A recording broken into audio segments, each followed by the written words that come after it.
All right, I'll say we will continue with the transmission in the following way.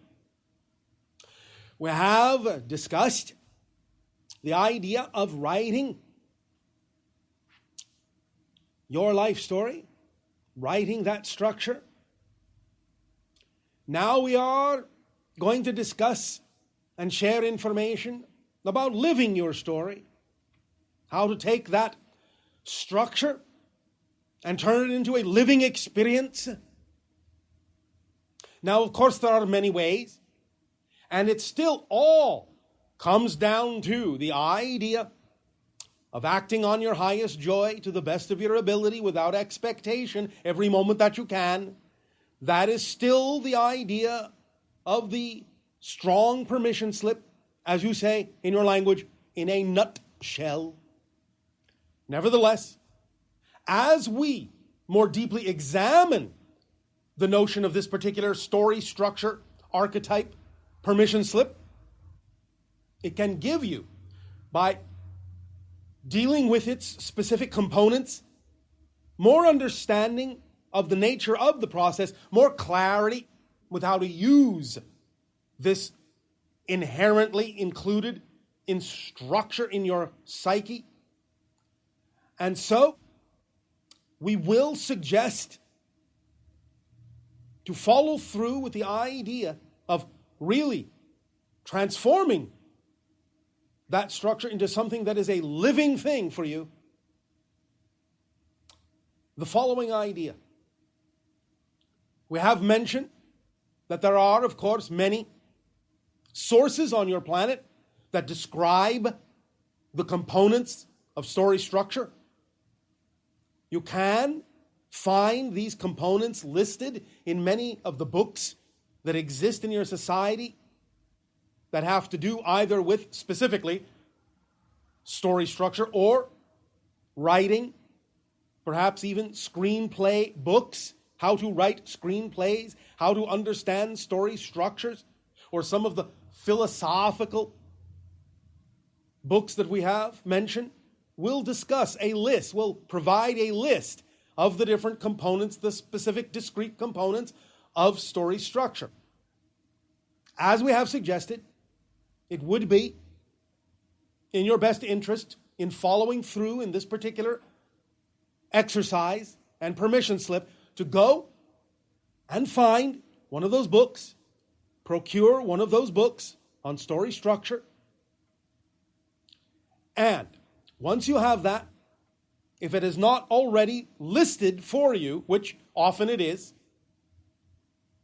write down on a piece of paper each component of the story structure, starting with the hero, going all the way to the climax, and maybe even beyond what you might even call a little bit of an epilogue, if you wish. It's up to you. But list each component in order of the archetypal story structure. Now, once you have done that, you will now write a short story, the story that you would prefer to live, the story that you would prefer your life to be, your new life story, your preferred life story. You will write a short story and make sure that as you write it, you will include at least one description of one experience or one scene that you would prefer to create that is based on each of those story structure components, both positive and negative,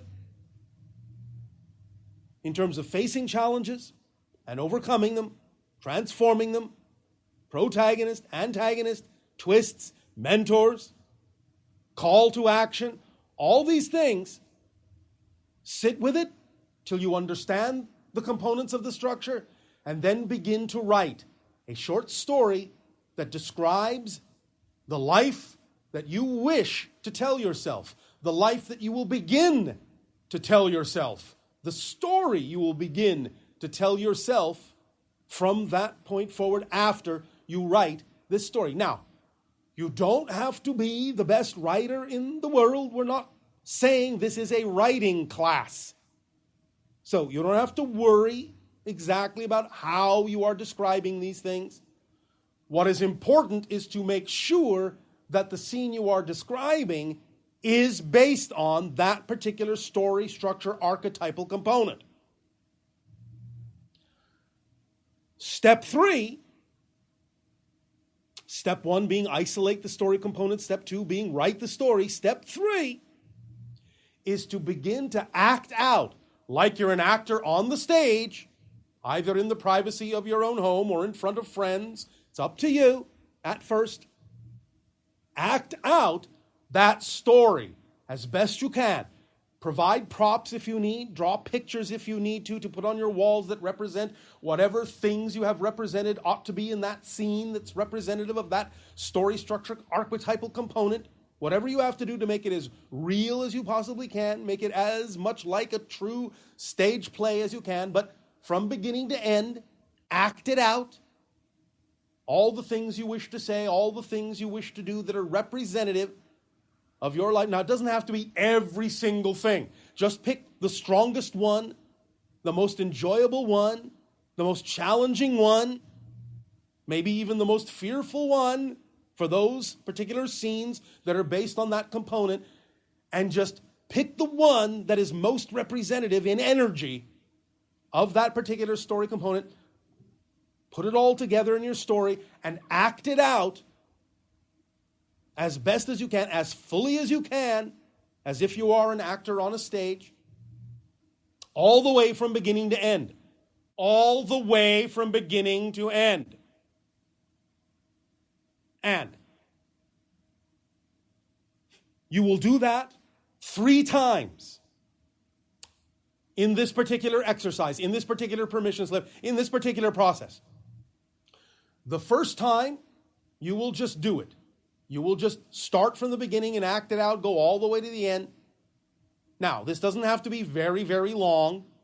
It can just be a few pages. It can be as many pages as you wish, but don't make it too long. Allow yourself to know that this is simply a representative symbol. This is an archetypal symbol. In and of itself, it just carries the proper resonances. It just carries the proper frequencies. And if you choose scenes that contain the highest amount of energy representative of each component, you will then have the appropriate frequencies and vibrations in place to go through the story from beginning to end.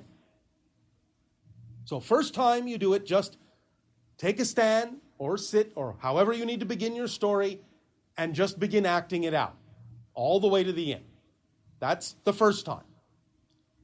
Second time, allow yourself in some way, shape, or form to actually record it.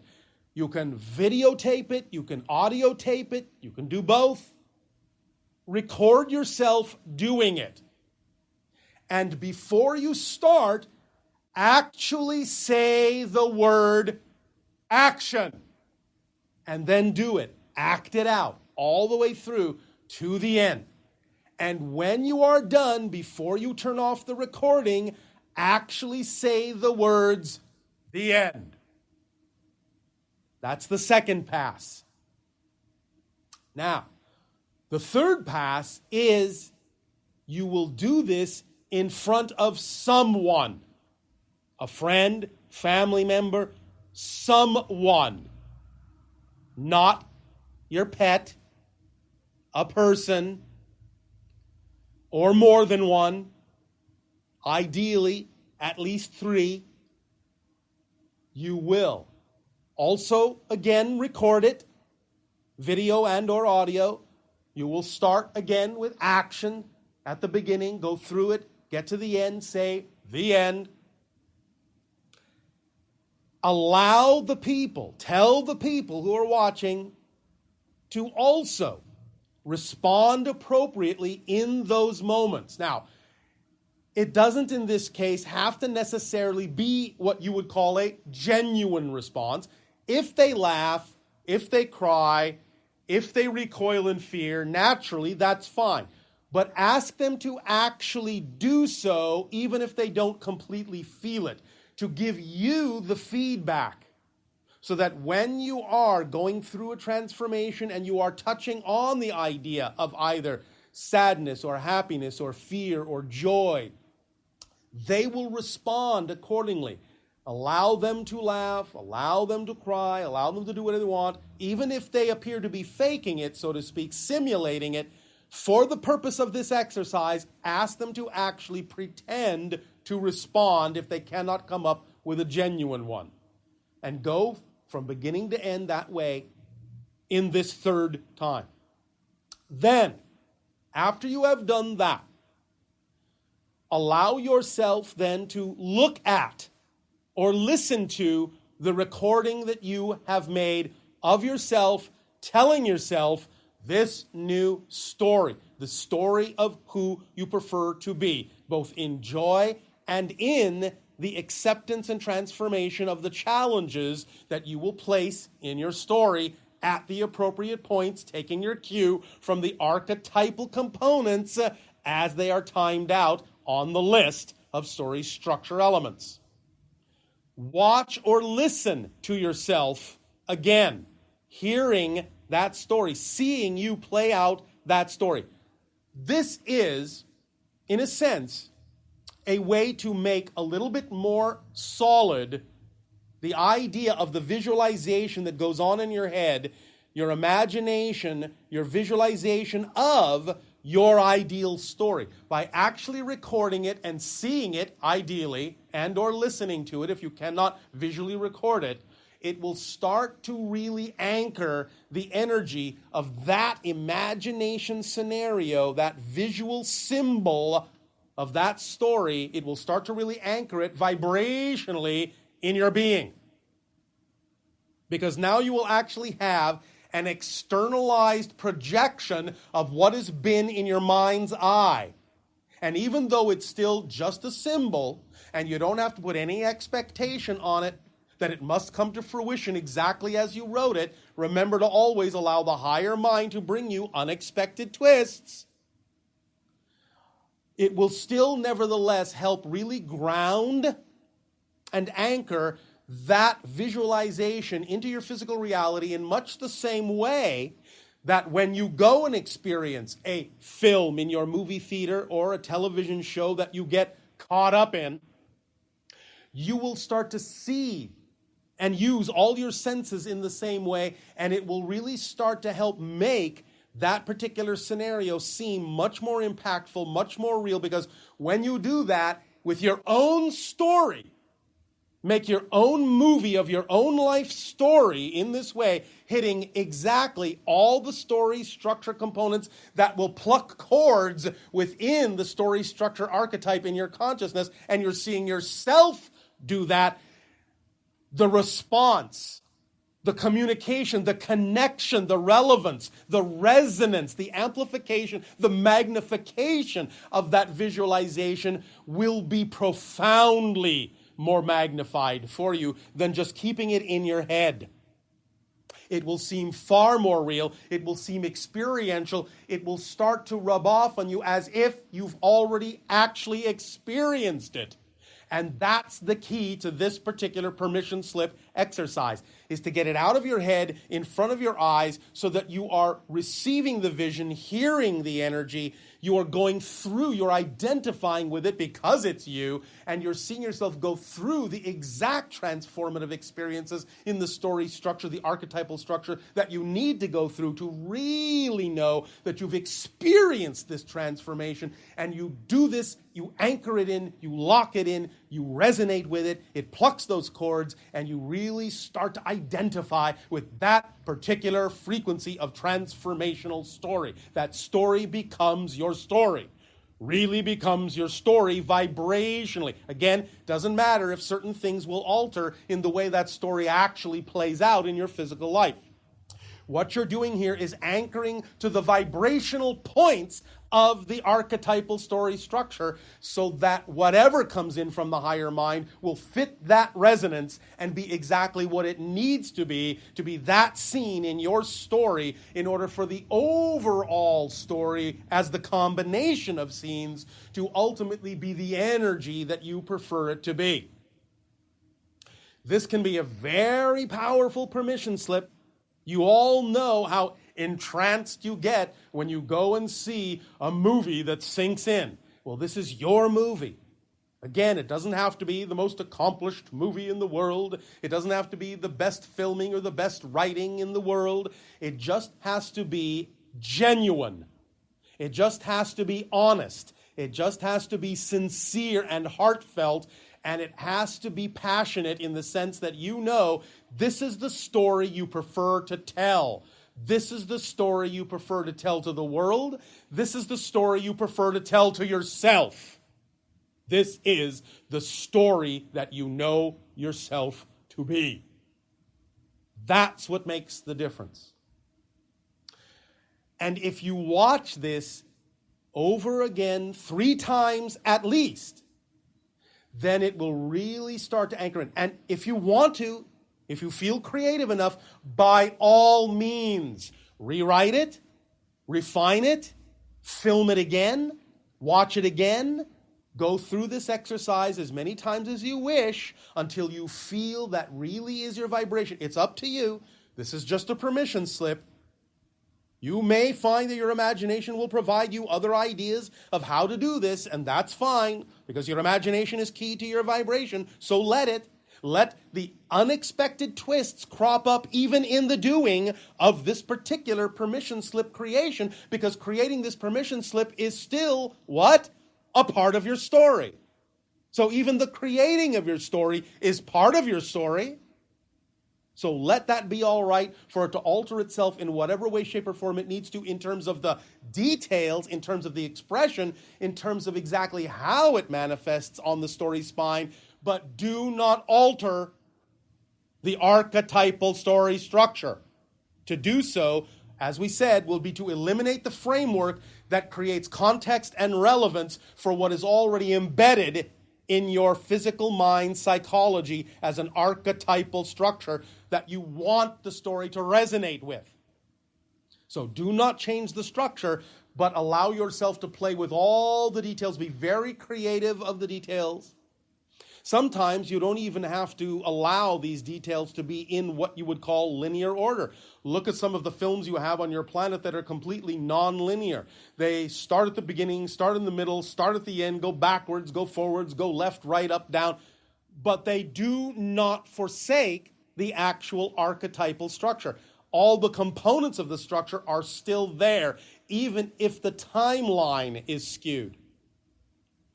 So you can be creative, but don't let go of the story structure. So, once again, very briefly, go and do your research, find a book or a source of information that lays out the list of the story structure components that are considered essential to the telling of any story in its fullest form. Make that list yourself. Don't just leave the list in the book. Actually write the list out. All of this, again, is for the purpose of anchoring this in you and making it your own. Because if you just leave it in the book, it won't be yours. Write it out, type it out, however you wish, but do it yourself. Make it your own. Write the list out. Then write the story. Once you are satisfied with that, then, as we said, act it out 3 ways.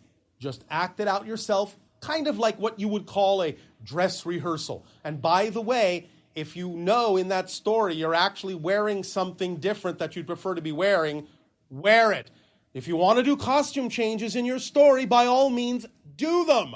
Make it as real as possible. As if you were really watching an actor in a stage play, you would expect these kinds of changes. Some costume changes to liven it up, maybe even some lighting changes. Be creative with this. The more creative you can be, the more visceral and sensorial you can make this, the stronger the vibration will be, the stronger the impact will be within the resonant chords in your own psyche. So act it through once as a dress rehearsal. Then record it and say action at the beginning and the end. At the end. Then the 3rd time, record it in front of friends. Action at the beginning, the end. Then watch it. Watch it and look. and allow yourself to really get into it. Let yourself go. Let yourself identify with it, but at the same time, be the audience. Let that be an actor that is not you, while at the same time it is you. Again, that balance moment that the actor on stage has when they are totally in the present with the part, feeling the character, feeling the emotion, feeling everything, feeling the transformations going on within their character, and at the same time are engaging with the audience, and the audience engaging with them. Be in that center point. Be the actor on the stage one time you watch it. Be the audience watching it objectively. Allow yourself to go back and forth and play with this idea as many times as it takes. Refine it if you want to. Reshoot it if you want to. Until such time as you begin to truly feel that when you walk away from that, it's as if you have seen a really wonderful film and you really can remember it. You can feel it all. You can identify with it all. And if someone were to ask you, just as they often do on your planet, oh, you just saw a movie? What was it? What was it about? You would actually be able to tell that story, relate that story to them of your own movie in the same way that you relate any story of any movie they ask you to tell them after you have seen the movie, if it has made a strong impact on you. That, in fact, is the next stage of this idea, is then find someone to simply tell the story to. Say, I've made this movie, it's my story, the story of my life as I'd love it to be, and I would like to tell it to you. If you cannot tell them the story totally, easily, smoothly, from beginning to end, from heart, you have missed something. Go back and do it again until it really becomes you. Go back and change whatever needs to be changed that is more memorable than what's there. Until such time as you can actually relate the story to someone from beginning to end in all the glorious details and all the glorious feelings and all the glorious surround sound in your mind that you remember, and relate it to them in that way as if you are reliving the movie. Make it your own from beginning to end. When you don't falter, when you're able to get it out smoothly, effortlessly, and able to transmit that information to someone else, then it's in you. You've got it. It's yours. That's your story. Now, that again doesn't mean it can't change. But the point is that once you do this, you'll be able to do it all the time. You'll know how it works. You can always do it in the way that we've just described externally if you wish. But anytime your story changes or anytime you want to make a change, you can also now do it internally if you believe that making that alteration in your visualization, in your mind's eye, will be as strong for you emotionally, viscerally, energetically, as it was to actually see it. If it's not, if you do that and you don't feel it as strongly, then go the other way and actually work this exercise out, live it in the way we've just described it, film it in the way we've just described it, and put it in there. It means that you're going in to edit your life story, and you're really doing it as if you would edit a film, so that it again becomes grounded, locked in, visual, visceral, tangible, a reality for you, a real impactful story for you, and then play it again and tell it again. So write the structure, write the story, act it out 3 times or more if you wish, and then allow yourself to watch it as if you're an audience member, really relate to it. Balance it out, edit it, perfect it however you want to, and once it is where you want to and you've watched it and absorbed it, tell someone who hasn't seen it, who has not seen it. Tell someone the story as if they asked you to tell them, what was that movie you saw? You seem very excited about it. Tell me about it. Tell me the story. Tell it to them and see if you can tell it all the way through, beginning to end, simply and easily, and that you feel the excitement while you're telling it. You are now a storyteller telling them this story. You become the storyteller energy. It becomes your first nature.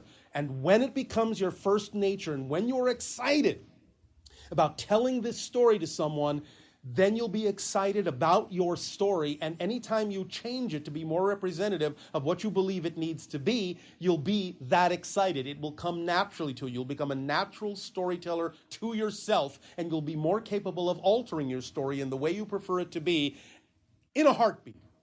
You'll be able to do that in a moment's notice. Someone comes up to you, pitch me your story. What's your story? Bang.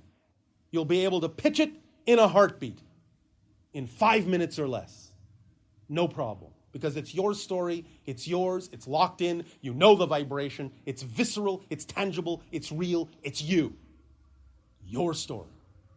Your unique, exciting, passionate, challenging story.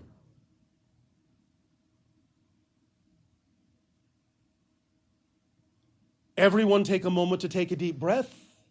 In and out. In and out. In and out. Take a moment to relax and feel the excitement of the anticipation of doing this permission slip or whatever variation your imagination comes up with. Get excited about it. Get excited about the process itself, because that's part of your story. Don't leave this out. Don't say, oh, well, yes, there's that story, but now I have to do all this work to put this together. No, you don't. It's up to you. But if you really want to make an impact on yourself, you'll do exactly what people do when they tell stories. They will put themselves into it. They'll be excited and passionate about it. They will want to tell that story because it's exciting to tell that story. And this is your story. This is your story. This, if you're going to get excited about any story, get excited about this one. It's your story. The most exciting story of your life is your life. So get excited about it. Get excited about all the components of it. And allow yourself to create a story that resonates with that archetypal structure so it becomes a living story. Every day, every scene, beginning, middle, and end. All the archetypes recognizable, relatable, respondable, so you know exactly what to do when they crop up. And all those scenes in combination will add up and build up and build up and allow you to experience an overarching life story that is a grand epic. Allow you to live it every day, fully. Your story, your unique, beautiful, brilliant, passionate, challenging, wondrous, magical story. Every breath you take adds to the story. Every thought you think adds to the story. Everything you feel is part of the story. Be willing to dig deep and find those things, even the fearful ones, because as we said, they add to the story. And that's exciting. Tell the story. You want the film to be exciting. You want the book to be exciting. You want it to be, as you people say, a page turner. You don't want to put it down. You want to know what happens next. What happens next? What happens next? What happens next? Oh, what happens next? Oh, what happens next? Oh, what happens next? That's what you want.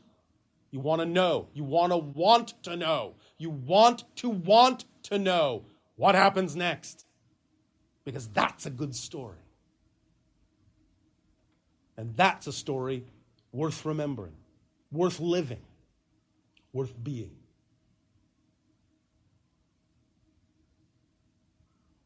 We will add a few ideas to this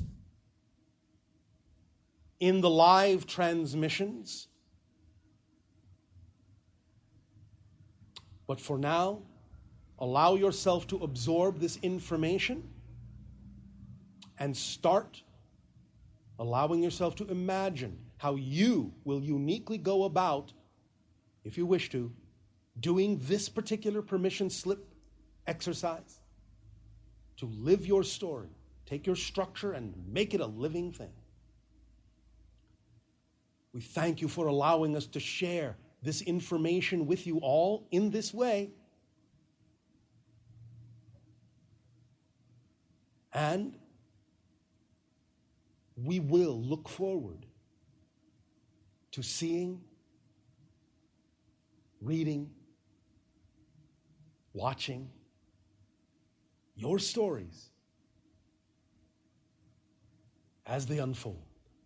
Because we are always watching you And the chief question in our minds is always, what happens next? You have a very exciting story together and individually. Very exciting story. Far from over. And we cannot wait to see what happens next.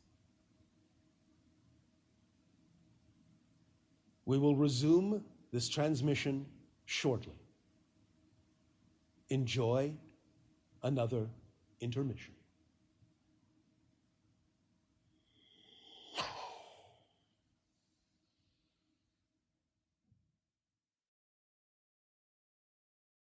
Before we go into the channeling, I know there are some new people here. I was asked by a couple of people about how this channeling happened for me, how it began. So just very briefly to bring everyone up to speed, I will tell you just a little part of my story.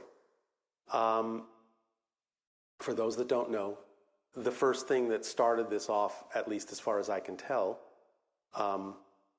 that's a lie. Something happened when I was 3 years old that started this off. And in fact, it's actually quite interesting that it mirrors what's going on here, because I had actually forgotten this incident that happened to me when I was very young for many, many years, because when things happen to you when you're 3, you just consider them to be normal, and you don't really hold on to them as anything that stands out. Before I started doing this channeling, when I had just started doing the channeling, someone took me through a process called voice dialoguing, which is not exactly hypnosis, but it's a technique to get you to sort of let memories come to the surface from different ages in your life. And when they did that with me and got me to age 3, I remembered this incident which had happened where when I was very young, you know how we all sometimes when we're small, we take tables and put blankets over them and make forts out of them? I was in such a structure when I was really young. And the memory that actually came back at that moment was remembering that when I was under the blanket, under the table, in the air in front of me, about this big, was a white whirlpool structure in the air. And I knew that that was some kind of doorway or window through which I was communicating with someone. I didn't know who it was. I think that was the true physical beginning of the manifestation of the contact with Bashar at that point, to set up other events that were going to happen in this life. And again, like someone pointed out, was a kind of vortex, and very similar to what we're experiencing in terms of the shape and structure of the hurricane. But the most conscious inciting incident for this was 38 years ago. I live in Los Angeles. I had 2 very broad daylight, very close UFO sightings over LA. First time about 150 feet away, and the second time only about 70 feet away, of an equilateral black triangular ship. After I had seen something like that, I wanted to learn more about it. Now that I knew that UFOs were real and they really existed, I wanted to find out everything I could. So I began doing research in books and bookstores, and at that point, back then, this was in the early 70s, there weren't many books on metaphysical subjects in the bookstore, so they all tended to be kind of lumped on one shelf. So I kind of went down the aisle, and it was like UFOs and psychic phenomena and channeling and whatever there was, and I just started reading it all. 10 years after the sighting, I was introduced to a channel who was giving lectures and seminars at that time. And eventually, after listening to the entity for several months and understanding that the information was something that was able to help change people's lives in a positive way, the entity coming through that channel actually offered to teach a channeling class. I went to the class not because I thought I was going to be a channel. I just wanted to learn more about how something like that could be taught and further my research. During the class, which was a series of different kinds of guided meditations to put you in touch with whatever you wanted to get in touch with, use creatively however you wanted to do it, I received in the middle of that class, when I was in a meditative state, what appeared to be, or what felt like, a download of information in one split second. And in that split second, a memory came back of having made an agreement in this life to do this with Bashar. I understood in that moment that the UFO had been shown to me on purpose to get me to move in the direction I needed to move and learn what I needed to learn. And the question that was there from Bashar and his people was, now you remember we made the agreement. Now you know it's time to begin if this is still something that you want to do. And I thought about it for a while because I didn't really know if I was hallucinating. I didn't know if this was just in my imagination, side effect of the meditation, or what was going on. But at the same time, I was having this going on in my head. The entity coming through the channel that was teaching the class stopped talking and turned to me and said, somebody's here for you if you're ready to begin. Someone else in the class actually drew an image of what I was seeing in my head of the being that was talking to me. So I had two immediate outside validations that something was actually happening. And so I thought, all right, well, what I've learned, the most important thing I've learned about the idea of channeling is that it is a natural ability we all have, and that it's not really that important that anyone believes that Bashar is real, that he's separate from myself. It could be a portion of my own consciousness. The most important thing, since I can't prove Bashar's existence, is that the information works. And if the information can be applied in your life and make the changes that you want in a positive way, that's the reason that I do the channeling. So, and that is what happened, and here I am 28 years later, still doing it.